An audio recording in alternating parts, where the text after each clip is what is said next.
Awesome. Hey guys. Something in my pocket. Do I? Nope. Figment in my imagination. All right. Amazing. Okay.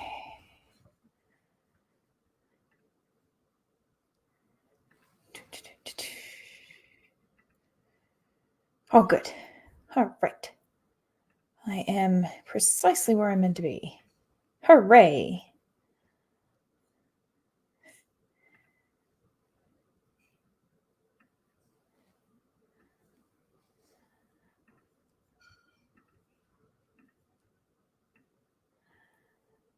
All right, guys. Brilliant.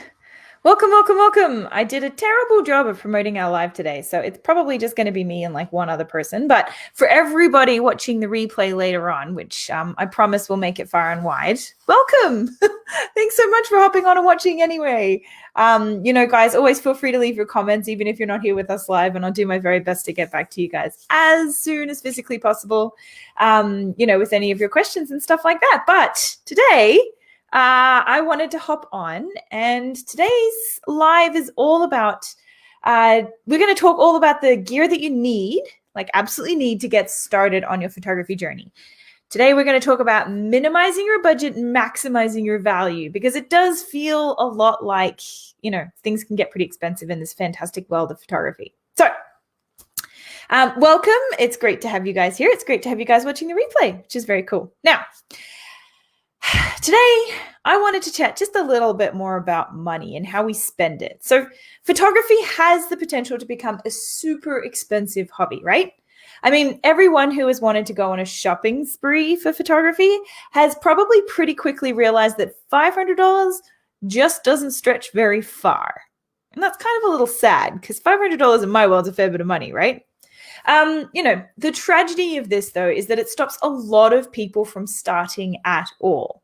Or it stops a lot of people from learning because they're worried about the amount of money that they're going to need to invest to do this thing called photography really, really well, right? So today's live is all about stopping this really tragic situation from starting even at all. I am going to walk you through our key photography components and a few other things that you might have heard somebody along the line has mentioned. Well, you're definitely going to need this, and you're definitely going to need this thing, and all those things. We're going to talk all about these things and break it down. All right. So I'm going to start here, though. Photographers can be super righteous and vain. And I'm sorry, but it's true. All right. Here at Learn Photography Company, we believe that photography is for everyone. And we want you guys to believe this as well. So the next person who tells you that you need to have a better camera or a better lens, or you need a flash, or you need a reflector, or you need a shutter release or a more impressive tripod, safely, guys, you can really safely ignore this advice. And the next time you give somebody else some advice too, I want you guys to keep this in mind. Just remember, as a beginner, that this whole world is unknown to you. So be a little compassionate and just remind beginners that the very first thing that they need to have to get started is just a camera and a lens. And that's it. Okay? Now, let's dig in here. We're going to start with the camera body. So as you guys may have heard, there are two really big categories of cameras, right?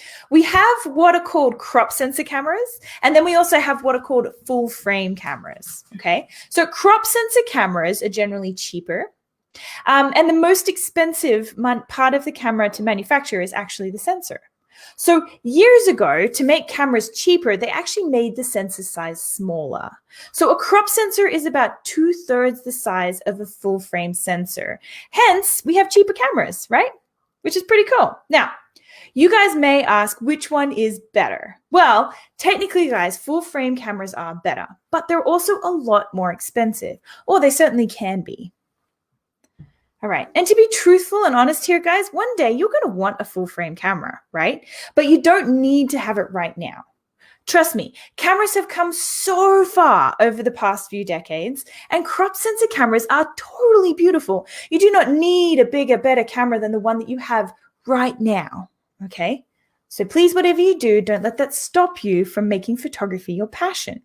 Now, when it comes to choosing your first camera, you do have some decisions to make. I'm actually going to drop a link in this chat here once I'm done for you guys to just ask to download our free camera purchasing guide. This guide actually just walks you step by step through making the right decision about purchasing your camera, whether this is the very first camera you're going to purchase or it's like the 50th camera you're going to purchase. Okay, just give me 2 seconds here. All right. Sorry, team. I'll come back to that in a sec. Okay. Perfect. All right. So I'm going to pop the link in here for you guys in just a second. I just couldn't find it quickly then. Whoops. Ah. All right. The guide is free, so feel free just to pop your details in and we'll send you a copy. All right. But I really want everyone, just to encourage everyone to start with an entry-level system. So something like a Nikon D3000 line. So I think they're up to about the D3500 or the D3400. Sorry, they're up to the D3500, but the D3400 or the D3300 is really good as well. Okay. Or a Canon Rebel line. So something like this guy. This guy's an old Canon Rebel T2i, right? So anywhere along the T series is totally fine. So, you know, I think they're up to the T7i now, but you don't have to have the latest and greatest model. Most camera stores have really great kit setups for you. If you can do it, though, I would probably just go ahead and buy the body only. And I'm going to talk a little bit more about lenses in a moment, and then we can go into why, okay? Also, you can definitely look for a really great secondhand body only as well. All right. So secondhand is a really fantastic way to, to get a slightly better system without having to spend as much money. Obviously, that's pretty obvious. Sorry, team. Okay. So if you don't already have a camera right now, then grab a secondhand camera body. If you can, lots of people try to sell all sorts of stuff with their camera bodies, but you can save a bit of money if you can find someone who just sells the body only. All right. And it's only going to set you back somewhere between $300 and $500. Okay. So not a huge amount of money by any stretch of the imagination. All right. Now, feel free to purchase new if you find a fantastic deal too. You don't have to go secondhand. These are just options that we're sort of tossing around here to keep your costs a bit lower. All right, so when it comes to camera choices, just get started. Just grab a camera. It will totally give you what you need to get started on learning, right? And it will be enough to have you taking incredible photos straight off the bat, pretty much, which is really cool. So that's camera bodies. Start simple. Start secondhand if you want to. Just get started, all right? Now, moving on to lenses. So the second part of this consideration is now that we have the camera body, we need to think about what lenses we're going to put in front of it, okay? So the reason I said just start with any kind of camera body is because what goes on the front of the body is just as important as the body itself. So before you dive into purchasing a kit with a body and a set of lenses that already come with it, let's just think for a moment here because I have a couple of other ideas for you guys. So the reason I said to just start with purchasing a camera body is because what goes in front of the body is just as important. But what you don't realize is that to understand what lenses you should put onto a camera, you're going to have to understand a little bit about how the lenses actually work. And this means doing a bit of learning and realizing what your aperture actually is. Because remember, a lot of what happens in your camera is in your camera body, but one of the most important considerations, which is your aperture, is actually inside of your lens, okay? So if you guys don't understand yet, and obviously we all have to start somewhere, which is a point of zero understanding, so you're not alone and it's okay. But if you don't understand what your aperture is and how it works just yet, just follow me on a little bit of trust here. And then once you guys start learning, you'll be able to understand why I've said these things, all right? So if I was going to purchase a starter setup right now, so if one of you guys came to me and said, hey, Anna, what should I buy right now just to get started? So I would obviously suggest one of the two starter camera bodies I talked about before. So the Nikon D3000 lines or even the Canon Rebel lines. But I probably wouldn't suggest that you put a kit lens in front of it. So this lens here, guys, on this Canon is a really typical kit lens. It's an 18 to 55 mil. And the f-stop on these ones usually ranges from 3.5 to 5.6. Okay. So, a decent enough range to get started, not really all that exceptional. And it's a decent enough lens. Okay. So it's not like if you have one of these, this is perfectly good enough to get started. And if you end up buying a kit, also perfectly good enough to get started. But if you do manage to find one of those camera bodies on its own and you're looking for a really good lens to put in front of it, one that's not going to set you back hundreds of dollars, I would highly, highly, highly suggest picking up what's called a Nifty 50. And this is a 50mm f1.8. Almost every single camera brand has one of these to put on front, okay? And the reason that it's so good is because it's incredible quality for very little money, and kind of like that to get started, right? In fact, the Nifty 50 is still one of my favorite lenses, and this is like well over a decade on. Okay, so really great lens to start off with, and I would highly suggest you guys purchasing that. So I'm going to pop some notes in the chat here so you guys don't have to remember all of this. It's all good, don't worry. But a Nifty 50 is a really great lens to start off with, and it's a really nice alternative just to the kit lens that comes with this. A Nifty 50 is going to set you back. It's about 170 Canadian dollars for the Canon version and about 230 for the Nikon version.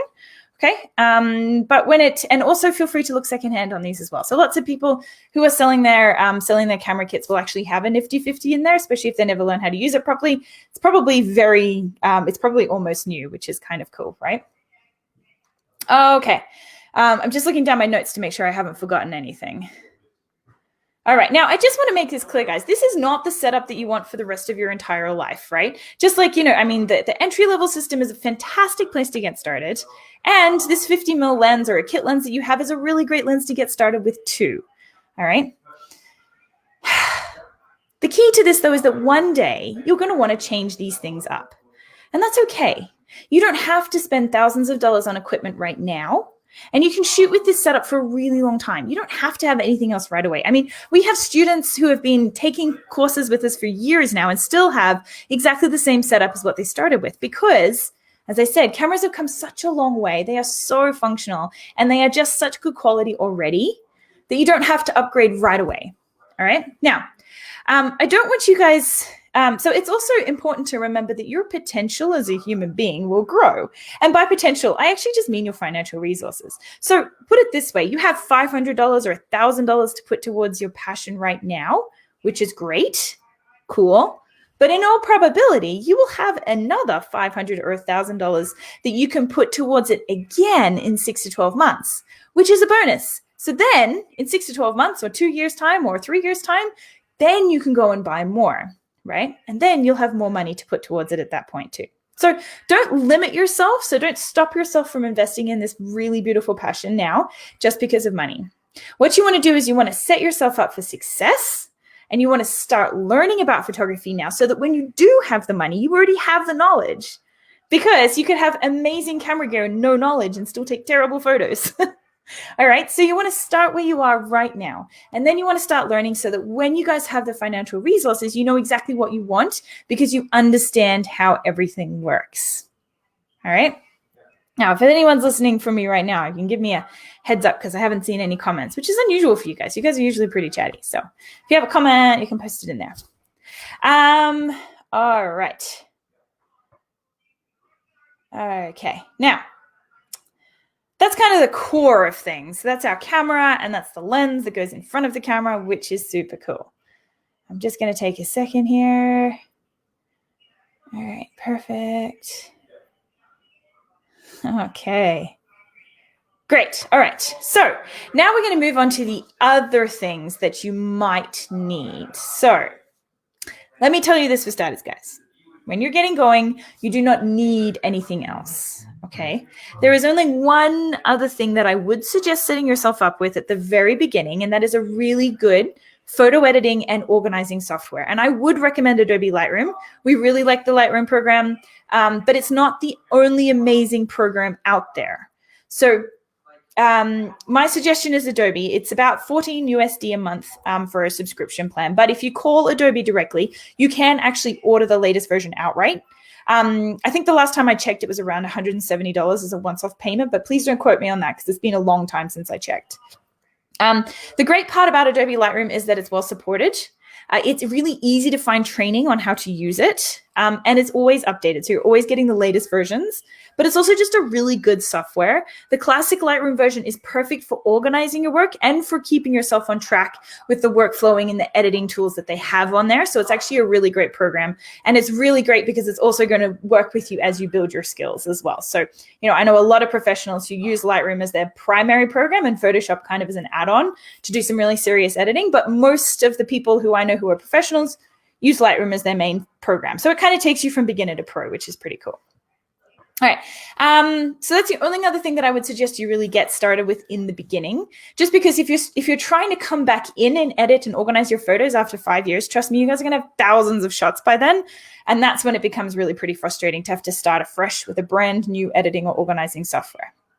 So great, now we have another bunch of items that you might want. So you might have been told that you need a tripod, or you need shutter releases, or reflectors, or lights, or flashes. My advice for these items is to just wait. Once you start learning, you might find that you want something. So you might want a tripod, you might want a polarizing filter, you might want a macro lens, but you don't have to rush out and buy it right now. So just relax. You already have what you need. If you have a camera and a lens and maybe an editing software, you already have what you need to get started. There is just one last thing, obviously, that I'm going to suggest because this is what I do, but you need to learn, okay? So in your budget, I would definitely start putting some money aside for learning, whatever it is, right? Why? Because even if you're buying entry-level gear that is just to get you started, it's just complicated. This stuff is complicated, right? So you really need to learn how to use it before it's going to make any sense, all right? So just to recap here, guys, I'm going to pop this in the comments as well so you guys can keep track. You're going to need 4 things to get yourself started. You're going to need a camera body and a lens. So that's 2. Tick, tick, all right? You're going to need some way to organize and edit your photos, even if that's just coming up with an amazing organizing system for yourself and your file structures. Whatever works for you guys, just make sure you've started to organize from the very beginning. All right. And then the only other thing you're going to need is a course of some sort. Okay. It doesn't have to be ours. It can be anybody's, right? But just make sure you've got some way of learning how to use this incredible gear. All right. And all of that, right?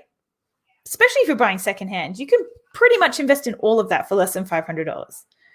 It's pretty awesome, right? That's a really good start to your photography journey. It also means that in a year, when you have more money, you're going to be ready to make that big investment. Because if you don't start learning now, you're just pushing your learning curve backwards, right? So you're just pushing everything a little bit further along the line. So my suggestion is do just start now. You will thank yourself, I promise. All right? Now, guys, if you guys have any questions, feel free to pop them in the chat. If you had, if you want some advice about where you were at, or you're just starting out and you're a little bit curious about what you might get next, or who knows, anything, guys, just pop it in the chat for me right now. And obviously, if you guys are watching this as a replay, feel free to pop your questions in the chat as well. Even when you pop them in the chat, I still get notified about them, so I can just come back in and answer them on chat. But if you guys are here with me right now, let me know where we are at. I'm just going to bring up my Facebook here. And then, of course, make sure that you're also popping your name in for our free guide, which is a really good start here too. All right, perfect. Cool, cool, cool. I don't see any questions coming up here. So it looks like you guys are all pretty organized today. Oh, Paul, I hope everything is okay. I didn't mean to make you angry. If something's wrong, please let me know. All right. Perfect. All right, team. Well, in that case, if we are pretty much all on our way here, I am late joining. Hi, Lorraine. Sorry, kind of missed all of the good stuff, but I promise I'm going to send out I'll send out a replay for you guys anyway, so you guys can watch it. Otherwise, I might have to stand here. But if you do have any questions about gear, Lorraine, and you have something on the top of your head, now is a really good time to ask. Welcome just to chip in and go for it. But it's always lovely to have you here.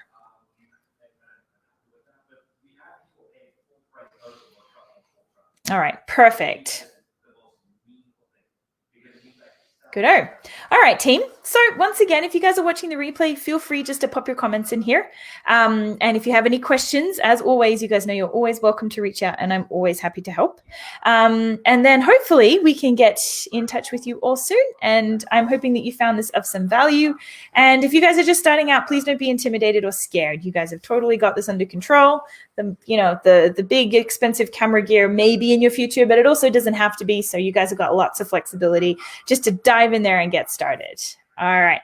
A couple of cool links coming your way. I'm also going to send you a little bit of a video that my husband James did about buying a secondhand lens, because sometimes we get a little bit scared about buying secondhand equipment, which is totally fair and 100% justified. So if you guys haven't watched that video yet, I highly suggest that you do. It's a really great way just to give yourself a mental checklist of the things you need to look for when you go to buy a secondhand lens. All right. So happy Tuesday. I hope everybody in Alberta and abroad had a fabulous family day yesterday. And I'm looking forward to some warmer weather this week. And I will talk with all of you guys later. So bye-bye.